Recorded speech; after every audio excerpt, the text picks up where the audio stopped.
Kesibukan terasa di Pulau Kemaru jelang Cap Gomeh 2026. Panitia merampungkan perbaikan akses, menyiapkan fasilitas, dan memasang ribuan lampion di kawasan pagoda dan kelenteng. Di depan itu udah ada dermaga yang sudah rusak, kita udah bongkar, kita udah baguskan jadi plaza. Kemudian ada dari dermaga kedatangan dari Pasar 16 Ilir udah kita rapikan semua.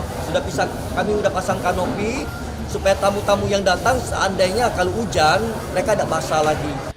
Jembatan Tongkang dari Dermaga Kalidoni telah dibuka untuk memudahkan mobilitas.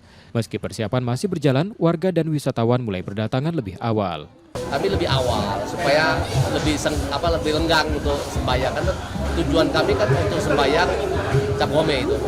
Ya mudah-mudahan budaya Cap Gomeh ini buat anak-anak muda yang mana pada saat ini sudah zaman digital tetap bisa dilestarikan, karena ini adalah budayanya orang Tionghoa.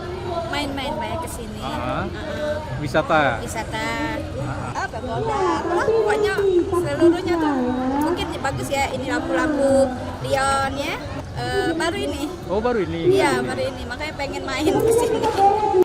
Puncak kunjungan diprediksi terjadi 1 Maret dengan pengamanan dari Polrestabes Palembang disiagakan di sejumlah titik. Muhammad Reza Pahlevi, Kompas TV, Palembang, Sumatera Selatan.